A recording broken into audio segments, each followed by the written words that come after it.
Vamos abrir as nossas Bíblias outra vez, no livro do profeta Daniel, no capítulo 4. Vamos reler apenas o verso 34 em diante, para tomarmos aqui esta palavra para a nossa meditação. Livro do profeta Daniel, capítulo 4, do verso 34 em diante, diz assim: Mas, ao fim daqueles dias, eu, Nabucodonosor, levantei os meus olhos ao céu e tornou-me a vir o meu entendimento, e eu bendisse o Altíssimo e louvei e glorifiquei ao que vive para sempre, cujo domínio é um domínio sempiterno e cujo reino é de geração em geração. E todos os moradores da terra são reputados em nada, e segundo a sua vontade ele opera com o exército do céu e os moradores da terra. Não há quem possa estorvar a sua mão e lhe diga: que fazes? No mesmo tempo me tornou a vir o meu entendimento, e para a dignidade do meu reino tornou-me a vir a minha majestade e o meu resplendor, e me buscaram os meus capitães e os meus grandes, e fui restabelecido no meu reino, e a minha glória foi aumentada. Agora, pois, eu, Nabucodonosor, louvo e exalço e glorifico ao Rei dos céus, porque todas as suas obras são verdades e os seus caminhos juízo, e pode humilhar aos que andam na soberba. Amém. Graças a Deus por sua palavra.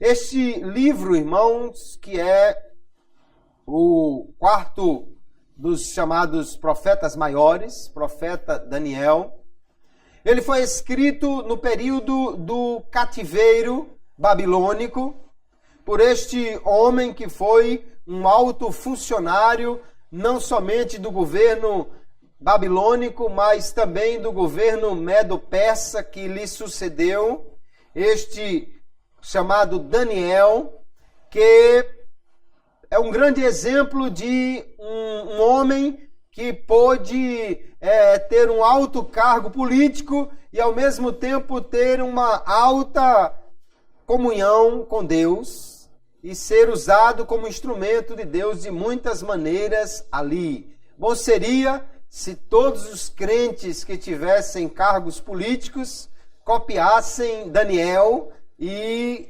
seguissem os seus passos, né? Mas hoje nós vamos fazer um estudo deste livro de Daniel, observando os primeiros capítulos e vendo como Deus aqui é revelado como o Deus que tem poder sobre todas as coisas, como o Deus que levanta e abate governos, como o Deus que estabelece reinos e os desfaz, como aquele que tem poder para mandar em todas as coisas. E nós vamos então fazer esse estudo com o título Manda Quem Pode. Vamos ver o que o livro de Daniel tem para nos ensinar acerca desta soberania divina. Para nós entendermos o que está acontecendo aqui, nós precisamos ver que Deus, ele fez uma aliança com Israel e estabeleceu mandamentos para eles, dizendo que se eles fossem obedientes a esses mandamentos, Deus iria abençoá-los. Eles sempre estariam por cima. Lá em Deuteronômio capítulo 28, verso 13, está uma dessas promessas. Deus diz: E o Senhor te porá por cabeça e não por cauda, e só estarás em cima e não debaixo, quando obedeceres aos mandamentos do Senhor teu Deus, que hoje te ordeno para os guardar e fazer. Deus aqui, então, falando por meio de Moisés, dá estas ordens ao povo de Israel.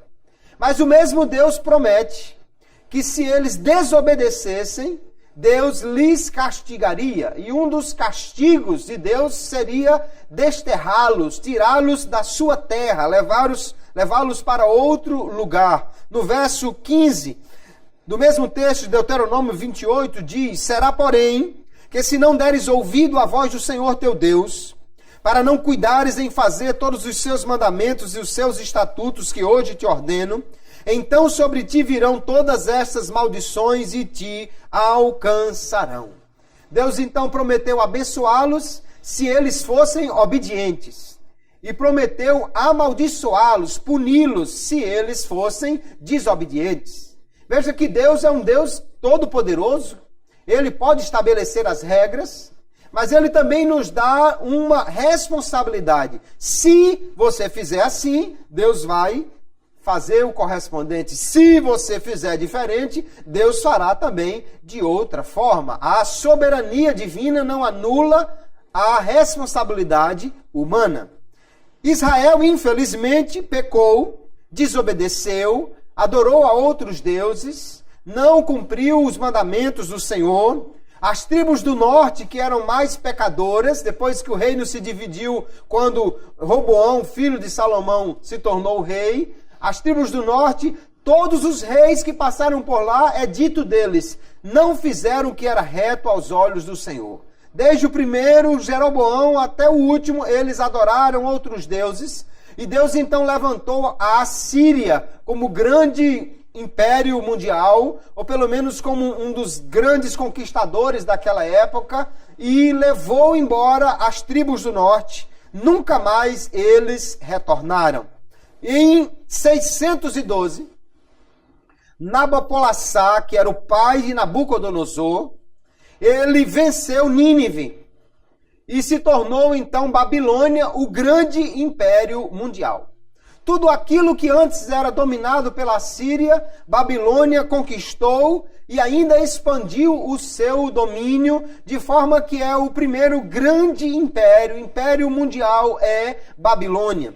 O filho dele, Nabucodonosor, conquistou Judá, cercou Jerusalém, tomou Jerusalém e levou os utensílios do templo, os vasos de ouro que eram usados no templo de Deus. Levou isto para a Babilônia, como um troféu para o seu Deus, porque ele achava, mas ele vai depois descobrir que estava terrivelmente enganado, que os seus deuses, Bel, Nego e outros deuses babilônicos, era que tinham dado a vitória a ele. Por isso ele leva os troféus para colocar no templo do seu Deus. As nações confiavam em deuses e achavam que eram os seus deuses quem lhe davam vitória. Israel realmente podia confiar assim, era Deus quem dava vitória a eles. Além de levar os utensílios do templo, Nabucodonosor levou também os nobres, os filhos da casa real para a Babilônia.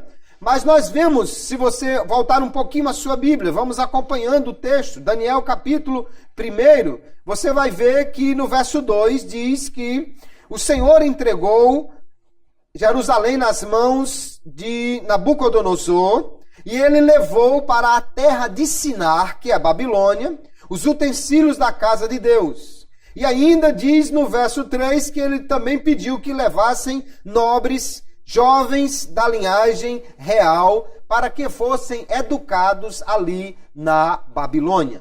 No meio, então, desses jovens que vão para a Babilônia, está Daniel e os seus companheiros, Ananias, Misael e Azarias, conforme o verso 6 do capítulo 1 nos informa. Aqueles jovens foram educados no palácio para servir ao rei. Eles recusaram os manjares do rei, que não somente eram muito pesados, gordurosos, incluíam bebidas alcoólicas, e isso é uma combinação terrível para quem está estudando. Além do mais, a comida geralmente era oferecida aos deuses. Então Daniel assentou no seu coração, diz o texto no verso 8, não se contaminar com o manjar do rei, não se contaminar com o vinho. E Deus lhes favoreceu, dando-lhes graça aos olhos do chefe dos eunucos, e fez com que eles se mostrassem no exame final 10 vezes mais sábios do que os outros que participaram de todos aqueles manjares do rei. Nós vemos aqui desde o início do livro de Daniel que Deus é o agente principal. É Ele quem está no controle das coisas. Ele quem entregou Jerusalém aos caldeus. Não foi Nabucodonosor que foi lá e venceu. Não foi Bel, não foram os deuses babilônicos. O texto é muito claro. Foi Deus quem entregou Jerusalém nas mãos de Nabucodonosor. Foi ele também, o texto deixa claro, quem deu graça aos olhos do chefe dos eunucos, conforme o verso 9 do capítulo 1 nos diz. Foi Deus quem deu sabedoria e discernimento aos jovens. Porém, os jovens foi quem escolheram não se contaminar. Veja que a agência de Deus, o controle de Deus, não exclui a responsabilidade humana.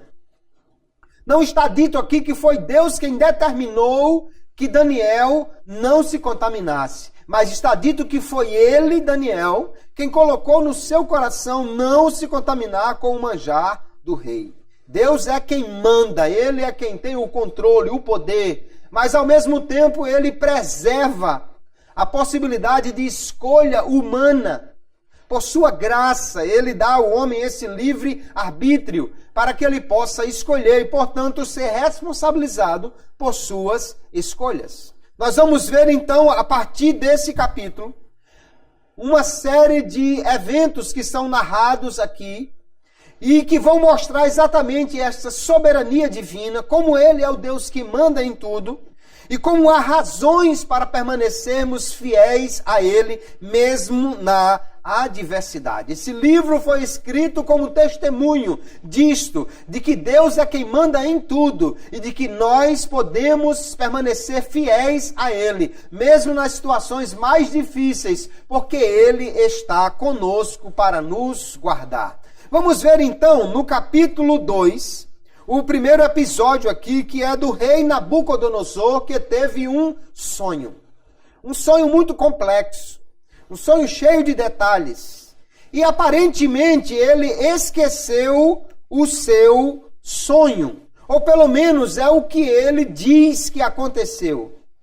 Mas se a gente olhar no texto aqui mesmo, parece, ou pelo menos podemos ter uma segunda opinião, de que ele não tenha esquecido do sonho, mas ele estava querendo testar os sábios. O fato é que ele teve um sonho, no outro dia ele diz que esqueceu o sonho, e pede ou exige dos seus sábios que lhe digam qual foi o sonho e qual a sua interpretação. Aí os sábios começam a dizer, não, o senhor tem que contar o sonho. A gente só pode dar a interpretação se o senhor der o sonho. Ele diz, não, vocês têm que dizer qual foi o sonho e qual é a sua interpretação. Os sábios ficam loucos, porque eles não têm como adivinhar o sonho de Nabucodonosor. E aí eles dizem no verso 11, olha, o que o senhor está querendo, nunca nenhum rei pediu, porque somente os deuses é quem pode revelar esse tipo de coisa. Mas os deuses não moram com os homens. Eles estavam totalmente enganados. Os deuses deles realmente não tinham contato com os homens. Mas o Deus de Israel é um Deus que se revela aos homens, um Deus que anda com os homens, um Deus que está conosco. Aleluia! O nosso Deus é um Deus presente na nossa vida. E aí o que vai acontecer é que Daniel, diante da ameaça do rei, porque o rei disse, olha, já que vocês não me dão a interpretação, veja que no verso 9, no final do verso, o rei diz assim, dizei-me o sonho, para que eu entenda que me podeis dar a sua interpretação. Então pode ser que ele esteja se fazendo que esqueceu, e testando os magos. Bom, se eles puderem dizer qual é o sonho, então eu sei que a interpretação é verdadeira. Mas se eu contar o sonho, eles podem dar aí qualquer interpretação louca. Podia ser que ele de fato tivesse esquecido ou estivesse testando os sábios. Como ninguém deu resposta, ele mandou matar a todos. Aí isso incluía Daniel. Daniel então pediu um prazo e foi orar a Deus junto com os seus companheiros. Quando ele estava orando, Deus revelou o sonho. Deus lhe deu também a interpretação, e nessa interpretação Deus revela o futuro. Porque o nosso Deus é o Deus que conhece todas as coisas.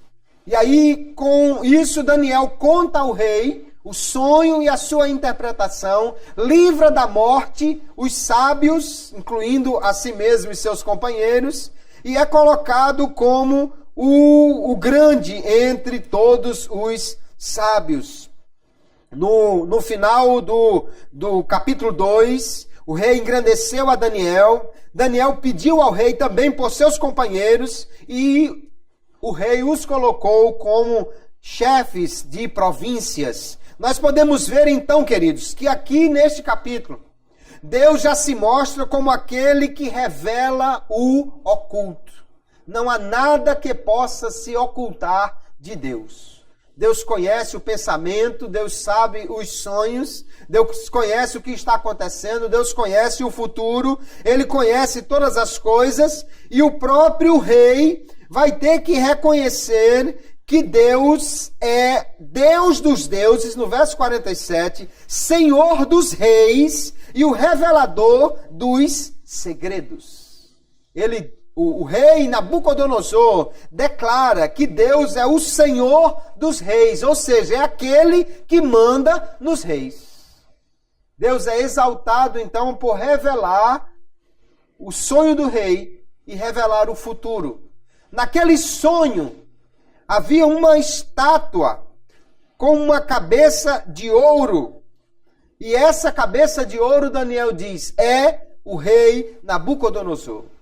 Depois, na sequência, a estátua tem outras partes que representam os impérios mundiais que sucederiam ao Império Babilônico. O Império Medo-Persa, o Império Grego e depois o Império Romano. Isso só vai se cumprir centenas de anos depois. Mas Deus já estava revelando o futuro. Aqui nós estamos por volta do ano 600 antes de Cristo.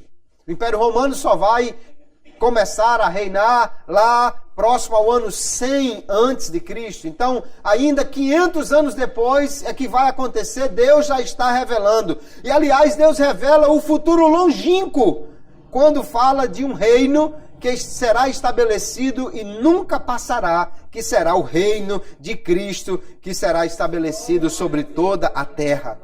Então, no capítulo 2, Deus já mostra o seu poder e é declarado como sendo o Deus dos deuses e o Senhor dos reis. No capítulo 3, nós temos um episódio muito interessante. Já que o rei soube por revelação divina que ele era a cabeça de ouro da estátua, parece que ele se empolgou com isso e mandou fazer não só uma cabeça, mas uma estátua inteira para ele. E mandou então que todos adorassem aquela estátua. O que ele não entendeu, queridos, é que quando Deus nos exalta, isso é para a glória dele e não para a nossa glória. Deus exaltou Nabucodonosor para que ele fosse um instrumento de Deus para punir Israel, para punir a Assíria, que tinha sido usada para também punir Israel. Ele foi levantado por Deus e era para a glória de Deus que ele devia reinar.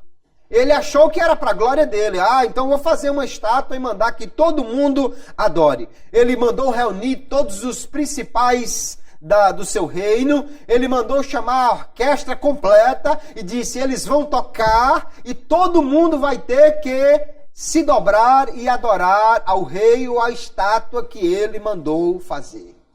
Mas aí vem aquela história de todo mundo se curvando e a igreja de pé. Os 3 judeus, os 3 jovens, Ananias, Misael e Azarias, chamados nos nomes babilônicos de Sadraque, Mesaque e Abednego, eles estão ali de pé, mas eles não se curvam diante da estátua do rei, não se curvam para adorar a ela ou ao rei, e por causa disso o rei diz, vocês serão lançados na fornalha, e ainda mais ela vai ser aquecida 7 vezes. Uma fornalha superaquecida não é exatamente um lugar muito bom para você ficar, mas aqueles jovens, eles criam que o seu Deus era o Deus poderoso para lhes livrar. O rei faz uma pergunta desafiadora e Deus vai provar aquele rei, vai dar a resposta a ele. Porque o rei pergunta no verso 15, quem é o Deus que pode livrar? Quem é o Deus que vai livrar vocês da minha mão? E parece que Deus disse, você quer saber? Pois eu vou mostrar quem sou eu. vou mostrar que eu tenho poder. No relato bíblico, outras vezes, alguém que se achava grande porque era governador de uma terra, porque era rei, desafiou e perguntou: quem é Deus? Faraó também, lá em Êxodo capítulo 5, diz: quem é esse Deus aí para que eu libere vocês para ir adorar? E Deus disse: peraí, bichinho, que eu vou lhe mostrar.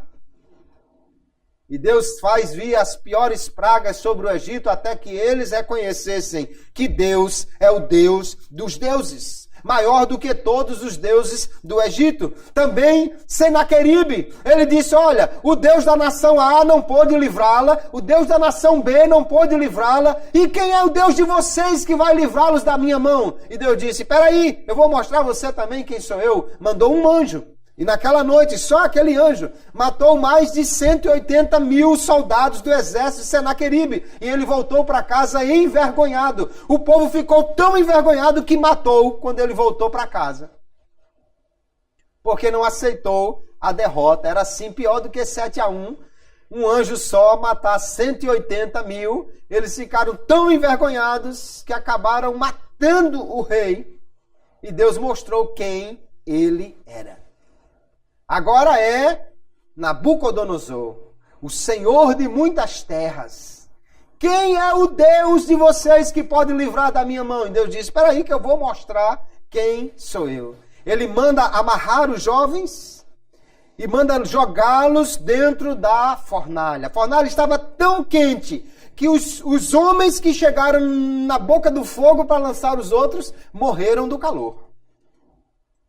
Depois que ele jogou os 3 jovens lá dentro, aí o rei se levanta espantado e diz: espera aí, nós lançamos 3 homens amarrados, mas eu estou vendo 4 e eles estão soltos. Eles estão lá caminhando. E o 4º tem a aparência do filho dos deuses. O 4º tem uma aparência diferente. E nós vamos ver então, queridos, que o rei pode dar ordem aos homens. Ele pode mandar os homens aquecer a fornalha, ele pode mandar os homens lançar os outros no fogo, mas Deus dá ordem ao fogo. Eu quero ver quem dá ordem ao fogo. Não experimente fazer isso em casa. Acenda o fogão, bote a mão e diga: fogo, não queime, viu? Não faça isso em casa, não vai dar certo. Deus dá ordem ao fogo. Na realidade, Deus entra na fornalha. A história dos magos, olha, os deuses não andam com os homens, não. O Deus de Israel, o nosso Deus, ele entra no fogo junto com eles. Cumpre a palavra que lá em Isaías estava escrito: quando passares pelo fogo, ele não te queimará. A chama não arderá em ti. Os homens estão ali, Nabucodonosor grita: olha, saiam daí. E quando eles chegaram cá fora, não só não estavam queimados, na sua roupa não se queimou, o seu cabelo não se queimou. Quem já teve experiência de ver cabelo perto de fogo sabe que rapidinho não havia sequer cheiro de queimado na roupa deles. E aí o rei vai ser obrigado a reconhecer: não há outro Deus que possa livrar como esse Deus. E ele baixa um decreto no verso 29 dizendo: em qualquer lugar do meu reino, quem blasfemar contra esse Deus, ele será despedaçado e sua casa será feita num monturo. Não há outro Deus que possa livrar como ele. Aí nós aprendemos uma coisa, irmãos, sobre a adoração. Nós adoramos a Deus pelo caráter dele, por quem ele é, e não pelas circunstâncias. Aqueles jovens disseram: olha, se Deus quiser nos livrar, ele pode. E também se ele não quiser, nós não vamos adorar os teus deuses. Porque não há outro Deus como o nosso Deus. Deus é aquele que pode livrar como nenhum outro. E aqueles jovens aprenderam e dão um testemunho para nós, que é melhor obedecer a Deus do que ao rei. Lá no Novo Testamento, os apóstolos também, em Atos capítulo 5, vão dar esse testemunho. É melhor obedecer a Deus do que aos homens.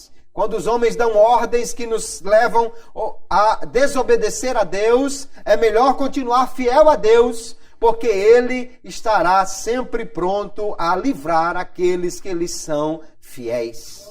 No capítulo 4, nós temos um outro relato. O rei agora tem um novo sonho. Um sonho diferente. Em vez de uma estátua, agora existe uma árvore enorme. Animais, todos estão abrigados debaixo daquela árvore. A árvore cresceu assustadoramente. De repente desce do céu uma figura celestial e manda cortar a árvore. Mas manda proteger o seu tronco com uma cinta de ferro para que ninguém o arrancasse. E aí, a interpretação que Daniel dá daquele sonho é o seguinte: essa árvore, Nabucodonosor, és tu. Você se estendeu muito. Você virou grande. Mas se você se ensoberbecer, se o seu coração ficar grande demais e você não reconhecer que Deus é quem tem domínio sobre os homens e dar o reino a quem Ele quer, você será humilhado, vai ser tirada a sua racionalidade e você vai ficar como um animal durante 7 anos. Passou um ano. Nabucodonosor esqueceu. O próprio Daniel havia dito, olha, aceita o meu conselho, verso 27, desfaze os teus pecados pela justiça e as tuas iniquidades usando de misericórdia para com os pobres, e talvez se prolongue a tua tranquilidade. Quando Deus decreta uma coisa, amados irmãos, muitas vezes é para nos avisar. Deus diz uma coisa, olha, se você continuar assim, vai acontecer. Mas quantas vezes nós vemos na própria Bíblia que reis se humilharam como Manassés, como o rei de Nínive, quando Jonas foi pregar lá, e diante da sua humilhação, Deus revogou aquela sentença. Porque Deus trata com rigor os impenitentes, mas trata com misericórdia os que se humilham e confessam o seu pecado. Se Nabucodonosor tivesse reconhecido a soberania de Deus e se humilhado, possivelmente isto não aconteceria com ele. Mas o que nós lemos no verso 4 aqui, exatamente que um ano depois, Nabucodonosor está passeando nos jardins da Babilônia, considerado uma das 7 maravilhas do mundo antigo. Ele havia feito piscinas enormes, havia uma muralha extraordinariamente grande cercando a cidade, templos para vários deuses. Babilônia realmente era uma cidade enorme, uma cidade que chamava a atenção de qualquer um. E ele disse, olha, tudo isso fui eu que fiz. Eu fiz com o meu poder e fiz para minha glória. Glória a ti, Nabucodonosor. Na mesma hora, a palavra de Deus soa e diz, você vai ser tirado do meio dos homens. Ou seja, vai ser tirada a sua racionalidade humana. Você vai ficar como um animal, até que você reconheça que o céu é quem reina. E aí nós vamos ver que como ele ignorou o aviso, ele é punido por Deus. O maior orgulho de Nabucodonosor era exatamente a sua inteligência. Olha como eu consegui construir tudo isso. Olha como eu consegui organizar tudo isso. Como eu consegui dominar o mundo. A sua capacidade intelectual era o seu grande orgulho. É exatamente aí que Deus pune o rei. Tira a sua racionalidade. Ele fica como louco. Como um verdadeiro animal. Mas é interessante que 7 anos de loucura e ninguém toma o reino de Nabucodonosor, porque Deus é fiel para cumprir a sua palavra. Deus disse, o tronco vai ser preso com uma cinta de metal, para que ninguém arranque o tronco. Isso não é normal, irmãos. Em qualquer lugar do mundo, o rei ficou louco, passou 1 mês, 2, 3, 1 ano, 2, 3, 4, 5. Alguém já tinha jogado ele fora e tomado o lugar. Ninguém ia ficar com um rei louco, comendo capim do lado de fora, esperando um dia ele voltar, se não fosse Deus. O que Deus estava dizendo é: Nabucodonosor, eu tiro e eu devolvo, eu tomo e eu dou de volta, porque quem controla os reinos sou eu. Aleluia. Ao retornar à sua sanidade, o rei reconhece que Deus é soberano. Nós já lemos aqui como ele diz: Deus é aquele que governa, aleluia. Eu glorifico ao Deus cujo domínio é um domínio eterno. O seu domínio, o seu reino é de geração em geração, e ele pode humilhar os que andam na soberba. Deus é maior do que todos os reis, do que todos os deuses. Então Nabucodonosor vai reconhecer primeiro: Deus é eterno. Os reinos passam. A Síria já tinha passado, Babilônia estava reinando, mas ela ia passar. Depois viria o Império Medo-Persa, mas ia passar também. O Romano iria passar também. O único governante que não tem prazo de validade é Deus. Deus não passa nunca. Ele é o que governa, ele é justo e ele humilha o soberbo.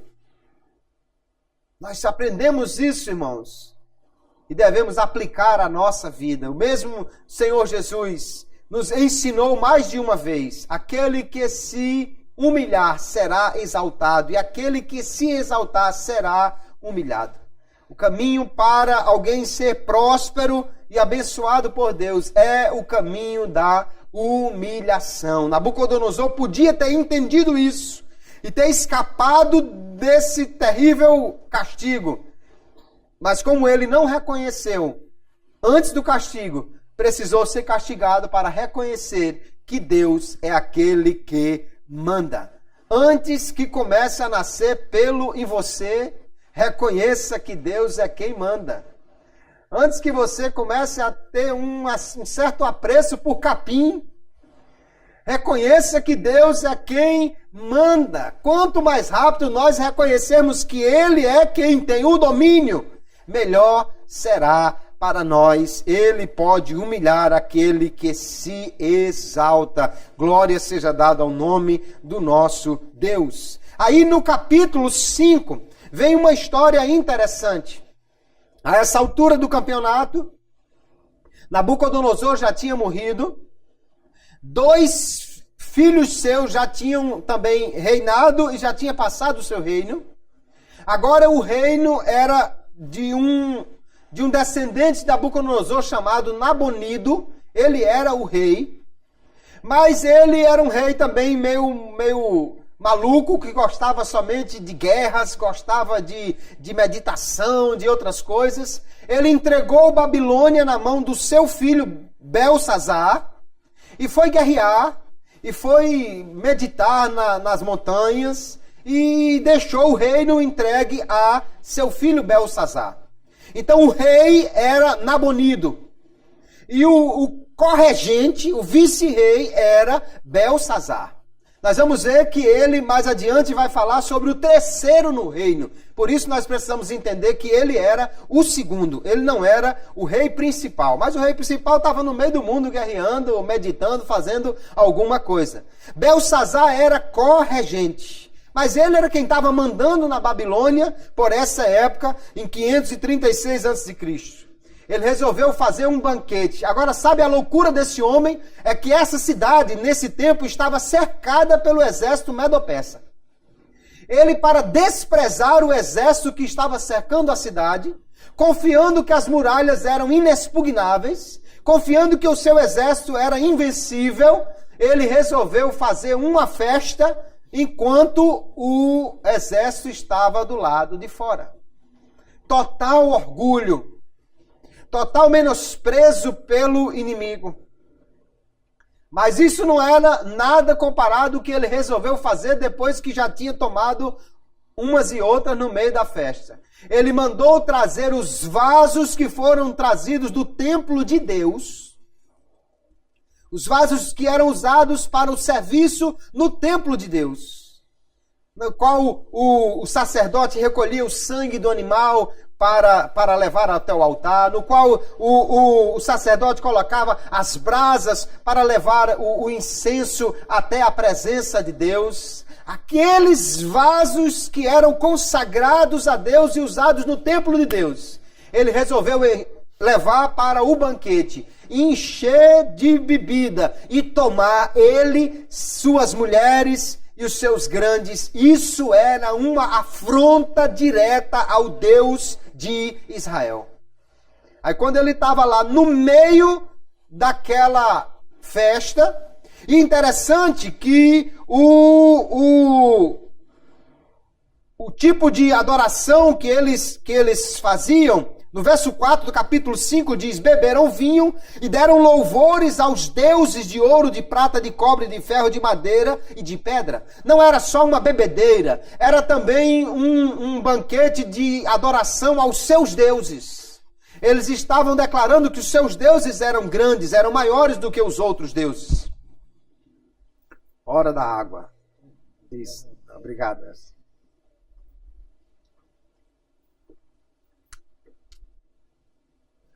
Então ali estava uma verdadeira e total irreverência diante de Deus.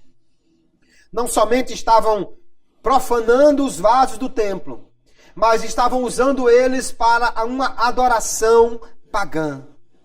E aí quando o rei está lá, cheio de festa, aparece uma mão como de um homem e escreve na parede 4 palavras em hebraico. Como a língua oficial do Império Caldeu era o aramaico, ele não entendeu. Também só foram escritos assim: contado, contado, pesado, dividido. Só foi isso que foi escrito na parede. Mas quando o rei viu uma mão escrevendo na parede, o texto diz que os joelhos começaram a bater um no outro, as pernas dele ficaram tremendo. E agora, chamaram os sábios. Ninguém sabia dizer o que significava aquilo. Talvez até soubessem ler as palavras, mas não faziam ideia do que significavam aqueles 4 verbos. Aí a rainha entra no salão e diz: olha, no tempo de teu pai tinha um homem aqui chamado Daniel, que tinha o espírito dos deuses, e ele sabia interpretar. Mande chamá-lo. Chamaram Daniel. Daniel, a essa altura aqui, já devia ser um senhor de idade. Calcula-se que Daniel tenha vivido até perto dos 100 anos. Ele deve ter sido levado ainda com em torno de 15 anos para a Babilônia, e lá viveu mais de 70 anos. Então ele já era aqui um senhor, talvez aí de uns 70, 80 anos de idade. Mandaram chamá-lo e o rei disse: quem disser o que significa essas palavras, eu vou colocar um cordão de ouro no seu pescoço e vou fazer dele o terceiro no reino. Por que o terceiro? Porque ele era o segundo. Ele não podia prometer o segundo a ninguém, já que o primeiro era seu pai, Nabonido, que estava na guerra. Ele era o segundo e ele disse: quem me der a interpretação, ele vai ser o terceiro. Bêbado faz muita promessa, né? Mas eu não sei se ele realmente iria cumprir isso dessa forma. O fato é que Daniel vem e diz: olha, o que está escrito aí é o seguinte: contado foi o teu reino e passou. Pesado foste na balança e achado em falta. Medido foi o teu reino e passou de você e será entregue aos medos e persas. Ele disse: muito obrigado, e terminou a sua festa. Naquela mesma noite, os engenheiros de Ciro desviaram o rio que abastecia Babilônia e pelo canal entraram na cidade, mataram o rei e tomaram o reino de Babilônia. Porque Deus é fiel em cumprir a sua palavra. Agora é interessante que Daniel, ele interpretou aquele significado das palavras e lembrou ao rei Belsazar que nos dias de Nabucodonosor, Deus já havia punido ele por ter se exaltado. Belsazar não entendeu o que Deus fez na história. Irmãos, o testemunho das coisas que nós temos na história, do que Deus faz, é para nosso entendimento. Se nós ignorarmos o que Deus já fez, nós vamos continuar fazendo coisas ruins e sofrendo o que outros já sofreram. Nós precisamos olhar para a Bíblia e entender que isso é um testemunho para que nós possamos fazer diferente daqueles que fizeram de forma errada. Belsazar poderia ter aprendido com a história do seu avô. Se tivesse se humilhado, possivelmente isso não teria acontecido. Ele se exaltou tanto que resolveu desdenhar do exército que estava nas suas portas e do Deus de Israel, a quem supostamente ele já tinha vencido. Aí Deus escreveu a sua sentença e fez se cumprir ainda naquela noite. Ele foi, naquela noite, vencido, morto. O rei persa Ciro tomou a Babilônia. E pelo visto, Ciro continuou expandindo o seu reino e lá em Babilônia deixou no seu lugar, como vice-regente, como governante, Dario o Medo. O reino era uma união dos medos e dos persas. Os persas eram os grandes dominadores, era quem estava na cabeça. Mas os medos estavam ali juntos com eles. Ciro continuou a sua campanha vencendo outros reinos, e em Babilônia deixou Dario como o regente. Por isso que, na sequência, a gente vai ver Daniel tratando Dario como governante de Babilônia, embora Ciro seja o grande dominador mundial aqui. Nós vamos ver que, então, naquela noite se cumpriu a palavra de Deus. E a declaração que tem que se entender a partir desse texto é que Deus é aquele que dá a vida.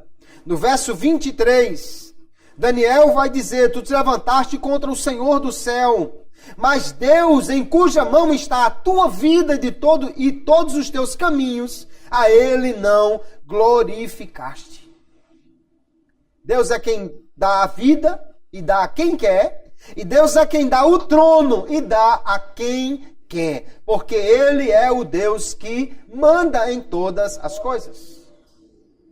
Quantas pessoas aí, irmãos, se arvoram no seu poder, na sua riqueza, e acha que pode fazer o que quiser, e pode fazer e acontecer. Jesus vai falar de um homem que estava rico, a sua propriedade rendeu demais, e ele disse: eu vou fazer isso ainda por muitos anos, comer, beber, folgar. Naquela mesma noite, uma voz lhe disse: louco, hoje te pedirão a tua vida, e o que tens para quem será? Não adianta fazer projetos para muitos anos se nós não colocarmos Deus à frente deles. Porque quem dá a vida é Ele, quem dá o governo é Ele é quem faz todas as coisas. Glória seja dada ao seu nome para todo o sempre. Ainda nós vamos ver, queridos irmãos, no capítulo 6, uma outra história muito interessante. Agora é Dario o Medo que governa Babilônia.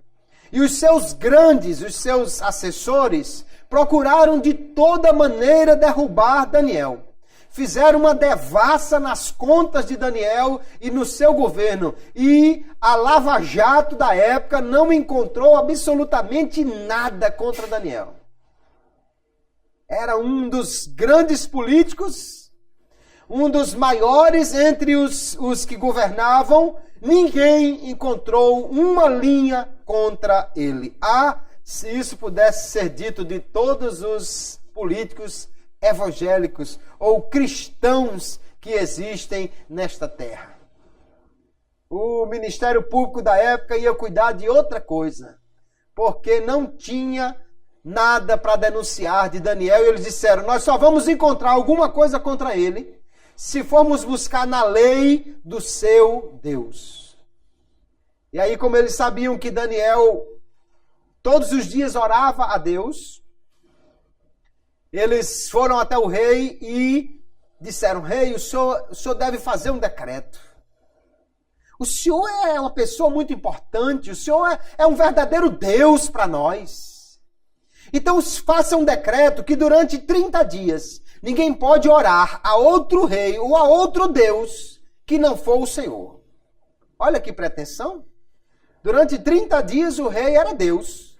Ninguém podia orar, ninguém podia fazer um pedido a nenhum Deus, a não ser ao rei Dario. E o pior é que o orgulho besta daquele homem fez com que ele caísse nessa história e baixasse o decreto. Ele gostou. Durante 30 dias só vão falar de mim, só vão se lembrar de mim. No mesmo dia, mesmo sabendo do decreto, Daniel foi orar como sempre fazia. E aí, eles flagraram Daniel orando e disseram ao rei: agora o senhor vai ter que cumprir o decreto, vai ter que lançar Daniel na cova dos leões. O rei fez de tudo, passou o dia todo tentando resolver, mudar, porque ele gostava de Daniel, entendia que Daniel era um homem íntegro, sério, ainda por cima que Daniel era servo de Deus. Mas ele não pôde fazer nada, sabe por quê? Porque o rei não podia mudar o decreto. A lei dos medos e persas impedia que um rei pudesse cancelar o seu próprio decreto. O decreto estava acima do rei. O rei, depois de assinar um decreto, o decreto mandava nele. Ele não podia desfazer aquele decreto. E os homens vão insistir nisso. Você vai ter que lançar Daniel na cova dos leões. Mas Deus, amados irmãos, Ele é aquele que tem poder absoluto. O poder dos medos e persas era limitado. Ele não podia nem desfazer o decreto. Mas Deus pode desfazer até a ferocidade dos animais. Naquela noite, Deus mandou um anjo. Mas o profeta Isaías fala de um tempo quando Deus desfará o instinto predador dos animais como o leão.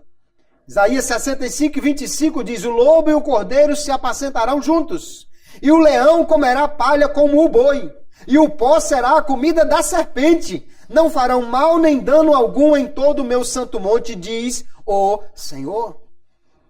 Aqui sim, é que é um Deus que manda. Ele pode desfazer até o instinto dos animais. Quanto mais um decreto que o rei não podia desfazer. Naquela noite, o rei não comeu, o leão não comeu, e todo mundo passou fome por causa do anjo de Deus e do que Deus estava fazendo ali naquela terra. O rei passou a noite em claro, não quis comer nada, ele ficou ali preocupado e talvez jejuando, pedindo por Daniel. De manhã ele corre para a cova e grita de lá. E eu acho extraordinário isso, amados irmãos, porque Daniel, há vários anos, talvez aqui há 70 anos, Daniel era funcionário público. Mas o rei Dario chega na porta da cova, da caverna onde estavam os leões, e grita assim: Daniel, servo do Deus Altíssimo, servo do Deus vivo, será que o teu Deus, a quem tu continuamente serves? Olha só, até o rei reconheceu: não, ele não trabalha para mim não, ele trabalha para Deus.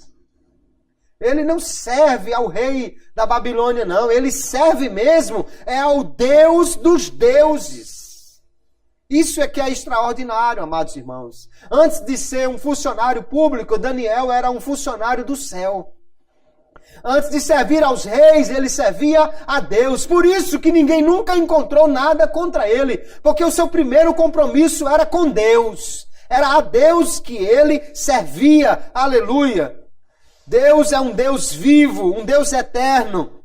E aqui então ele livrou Daniel, e para provar que não era porque os leões foram trocados por outros que já estavam alimentados, ou porque Daniel levou uma coxa de galinha escondida dentro do bolso da sua roupa, quando tiraram Daniel de lá e jogaram aqueles que tinham caluniado ele, ainda eles nem chegaram no chão.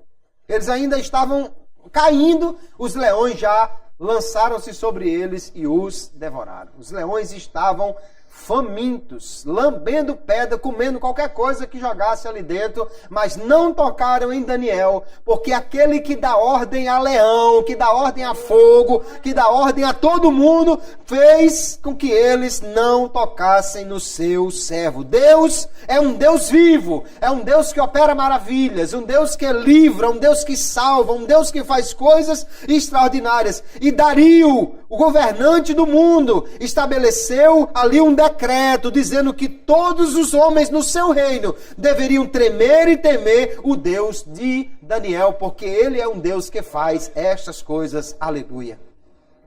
Aí depois vem uma série de visões do capítulo 7 até o final do livro de Daniel, que não podemos, obviamente, detalhar essas visões aqui, mas são visões que vão mostrar o futuro. Então, nesse reinado aqui de Ciro e de Dario, Deus dá algumas visões a Daniel. Nessas visões, Deus vai mostrar os impérios mundiais que se sucederão. Aquilo que Deus já havia mostrado na forma de uma estátua a Nabucodonosor, Deus vai mostrar através de animais. Animais que representam os reinos que virão. E Deus dá a interpretação a Daniel. Depois do Império Babilônico, vem o Império Medo-Persa. Esse império também passará e será substituído por um leopardo que avança ligeiro, que é o Império Grego. Esse Império Grego será desfeito e se transformará em 4, que são os 4 generais de Alexandre que vão dominar o mundo. Mas depois virá um animal terrível com 10 chifres, o número romano. Né? Roma estabeleceu o sistema decimal de contagem dos números. Então, o número 10 representa Roma. E Roma será esse último império mundial. Depois, ele seria substituído por um império que jamais passaria, que não tem fim. Então, Deus está revelando o futuro a Daniel. É interessante, queridos irmãos, porque revelar o futuro é, na Bíblia, uma prova de que Deus é o Deus verdadeiro. É interessante porque lá no livro do profeta Isaías, capítulo 46, verso 9, Deus vai dizer assim por meio daquele profeta: lembrai-vos das coisas passadas desde a antiguidade, que eu sou Deus e não há outro Deus.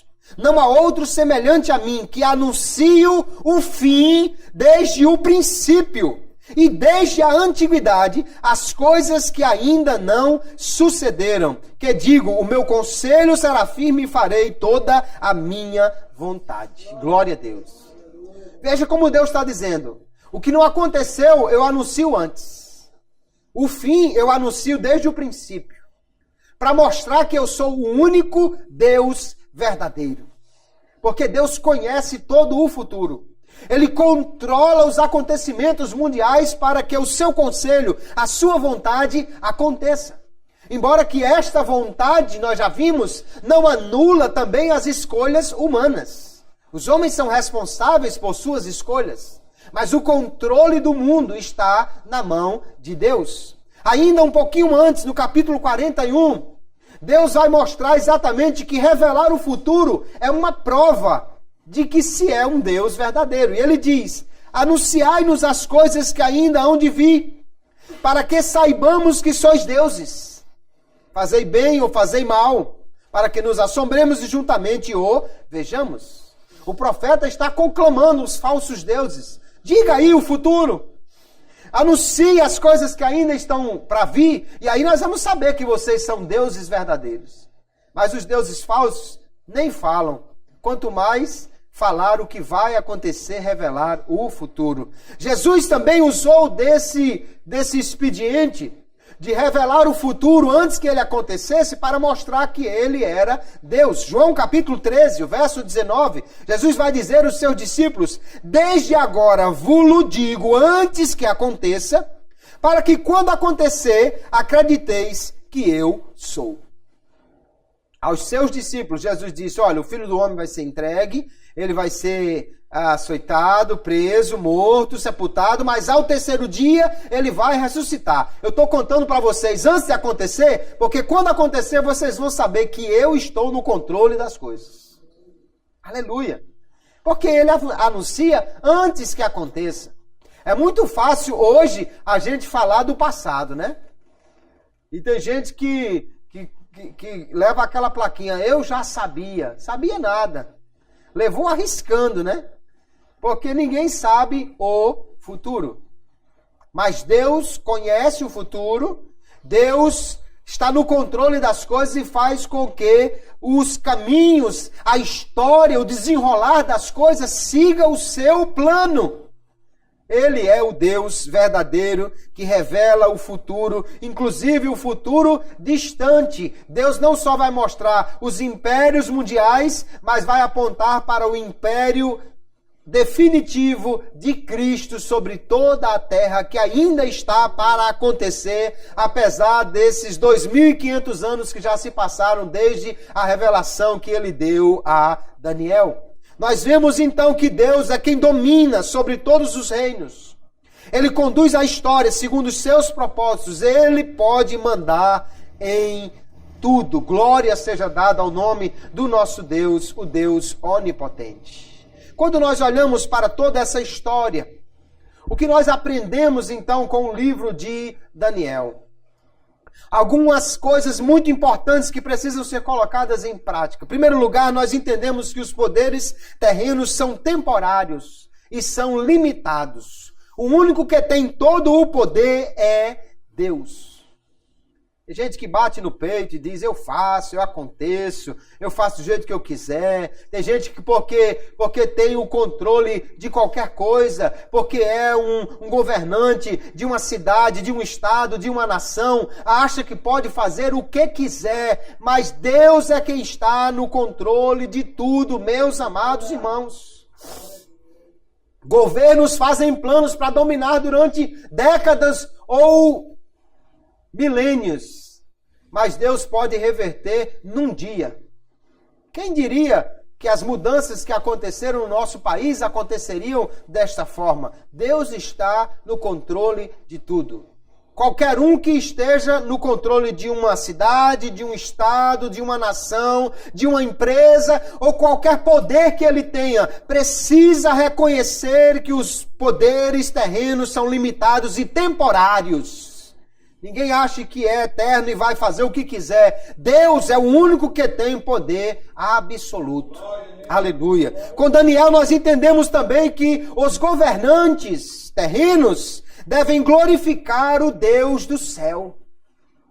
Todos os governantes devem trabalhar para a glória de Deus. Paulo escreve em Romanos capítulo 13, dizendo que todos devemos estar debaixo de autoridade. Mas ele diz que o governo é um ministro de Deus e deve trabalhar para fazer aquilo que é a vontade de Deus. Quando um governo se levanta contra a vontade de Deus se levanta contra esse governo e põe ele abaixo.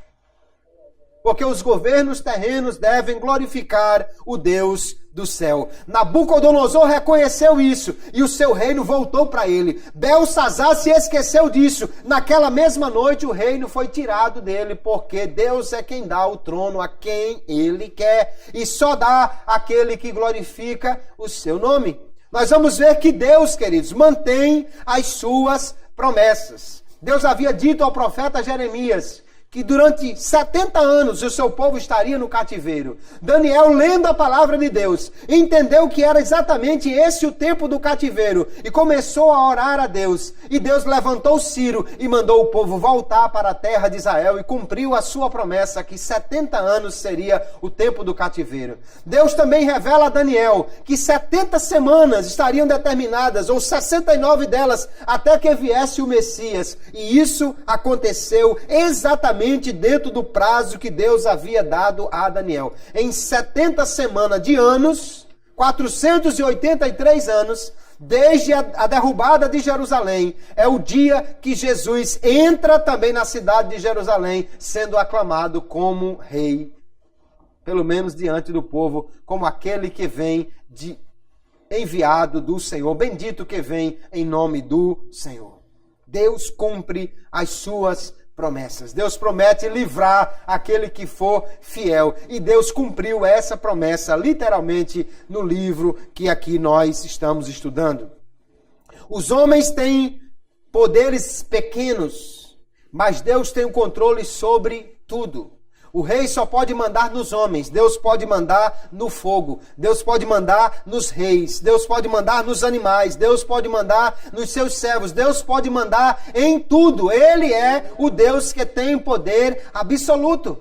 Na Bíblia, Deus dá ordem ao vento, Deus dá ordem aos peixes, Deus dá ordem à baleia, Deus dá ordem ao fogo, Deus dá ordem à tempestade, Deus dá ordem a tudo, Deus dá ordem à lagarta, Deus dá ordem a corvos para levar comida, Deus dá ordem a tudo, irmãos. Ele é o que tem todo o poder. Aleluia. Ele é o que é todo-poderoso. Então vale a pena ser fiel a este Deus tremendo. Os jovens na fornalha, Daniel na cova dos leões, é para nós uma prova incontestável. Vale a pena servir a Deus e honrar a Ele. Ainda que alguém, por seu poder terreno, queira se levantar contra nós, Deus é maior do que qualquer governante terreno. E no fim, os reinos terrenos darão lugar ao reinado eterno de Cristo.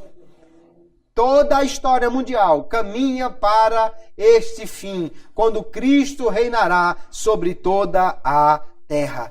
Nós vamos ver, queridos irmãos, que esse período do cativeiro, quando o povo de Israel foi levado à Babilônia, foi um período duro para eles. Mas o remédio amargo foi bom para curá-los do pior pecado que eles tinham. Até essa data, se você ler toda a história da Bíblia, o grande problema de Israel é a idolatria. O grande problema deles é que eles são tirados do Egito, mas só porque Moisés ficou 40 dias no monte, eles já fizeram um bezerro para adorar. E eles entram na terra, mas quando um juiz morre, eles começam a adorar Baal. O outro juiz morre e eles começam a adorar outro Deus. E assim é a história do povo de Israel. Um dia adora Deus, outro dia adora outro Deus. Um dia estão fiéis a Deus, outro dia estão fazendo o que não agrada a Deus. A idolatria nunca saiu da história de Israel até o cativeiro babilônico. Quando eles foram para o cativeiro, aí eles viram que Deus cumpriu a sua promessa. Aquilo que havia dito a Moisés, se vocês me desobedecerem, eu vou tirá-los da sua terra. Deus cumpriu. Quando Deus diz que é o governante mundial, eles entenderam que era mesmo. Deus anunciou antes que levantaria Nabucodonosor. Antes de Ciro nascer, Deus anunciou que levantaria um homem chamado Ciro para livrar o povo de Israel, para devolvê-los à sua terra. Quando eles viram que Deus realmente é esse Deus tremendo, aí eles ficaram curados da idolatria. Veja que no tempo de Jesus, Jesus não fala sobre ídolos. O problema agora já era outro, hipocrisia religiosa. O problema agora já era gente que amava mais o dinheiro ou a glória. Mas Jesus não fala mais sobre ídolos. Por quê? Porque eles foram curados da idolatria no cativeiro babilônico. Porque lá entenderam que Deus é o Rei dos reis e o Deus dos deuses. Aleluia! O Altíssimo é o governante de tudo. E por fim, ele dará o reino ao Messias, Jesus Cristo. A palavra final da Bíblia é Apocalipse 11:15, que diz assim: tocou o sétimo anjo a sua trombeta, e houve no céu grandes vozes que diziam: os reinos do mundo vieram a ser de nosso Senhor e do seu Cristo, e ele reinará para todo sempre. Amém. Aleluia. Aquilo que Deus mostrou a Daniel 500 anos antes de Cristo. Não sei ainda quanto tempo se passará para que chegue esse dia. Pelo menos mais 7 anos, que é da grande tribulação, né? Mas um dia chegará esse momento, quando os reinos do mundo serão entregues a Cristo. Ele reinará durante o milênio. E daí para frente, nunca mais passará o seu reino. Ele será rei eternamente sobre toda a terra. Glória a Jesus. Então nós entendemos aqui pela palavra de Deus que Deus é o soberano que manda em tudo. O ditado diz: manda quem pode e obedece quem tem juízo. E nós vemos que quem pode mandar em tudo é o nosso Deus. Aprendemos no livro de Daniel. Poderia o livro de Daniel ser a história dos grandes que mandam no mundo. Mas não. O livro de Daniel é a história do grande que manda nos que se acham grandes, que mandam no mundo. É o livro que mais fala de reis, de gente poderosa, de gente que dá ordem, de gente que baixa decreto, de gente que estabelece as coisas, e ao mesmo tempo é o livro que nos dá o testemunho definitivo. Nabucodonosor, o grande governante do mundo, vai ter que reconhecer. Dario, o governador da Babilônia, Ciro, o governante mundial, vai ter que reconhecer. Deus é quem manda em tudo, Ele dá o trono a quem Ele quer, Ele é o grande governante, o eterno governante de todas as coisas. Aleluia. Nós precisamos reconhecer isso. E ao mesmo tempo, irmãos, reconhecer que se Deus está conosco, se esse Deus que manda em tudo está conosco, nós não precisamos temer a nada. Aí Paulo vai cantar dizendo, se Deus é por nós, quem será contra nós? Por que é que eu vou ter medo de quem só pode dar ordem a quem solta os leões, se eu tenho comigo um Deus que manda que o leão passe fome e ele passa? Para que é que eu vou temer aquele que só pode dar ordem a alguém para aumentar a labareda da fornalha, se eu tenho um Deus que entra comigo no fogo e faz com que ele não funcione, não queime, não deixe nem cheiro de queimado? Se Deus está conosco, vale a pena servir a Ele. Ele é o que manda em tudo. Nós não precisamos temer a nada. Alguém já disse, aquele que teme a Deus não precisa temer a mais nada. Se você teme a Deus, é suficiente. Você já teme aquele que governa o universo. Então, adorar a Deus, obedecer a Ele, é o que todos nós devemos fazer. Aprendemos aqui com Daniel que vale a pena obedecer a Deus e ser fiel a Ele. Que nós devemos adorar a Ele. Reconhecer que Ele é o Deus que manda em todas as coisas. Vale a pena servir ao Senhor Todo-Poderoso. Aleluia. Nem Bel, nem Nego, nem nenhum deus babilônico, nem Baal, nem Aserá, nem outro deus fenício, nem Ra, nem Íris, nem Osíris, nem nenhum outro deus egípcio jamais pôde vencer o Deus que é Deus no céu e na terra. Deus sobrepujou todos os deuses, humilhou todos eles e mostrou quem Ele era como grande governante de todas as coisas. Aleluia. Então nós servimos ao Deus que governa o mundo. Aleluia. Se nós servimos ao Deus que governa tudo, nós precisamos nos voltarmos para Ele em total adoração. Reconhecer que Ele é o Deus que manda em tudo. Porque às vezes tem gente que não tem nem 0,1% do poder de Nabucodonosor e ainda quer revoltar-se contra Deus. Deus diz faça, ele diz faço não. Deus diz vai, ele diz não vou. Mas cuidado. O Deus que humilha soberbo ainda manda em tudo.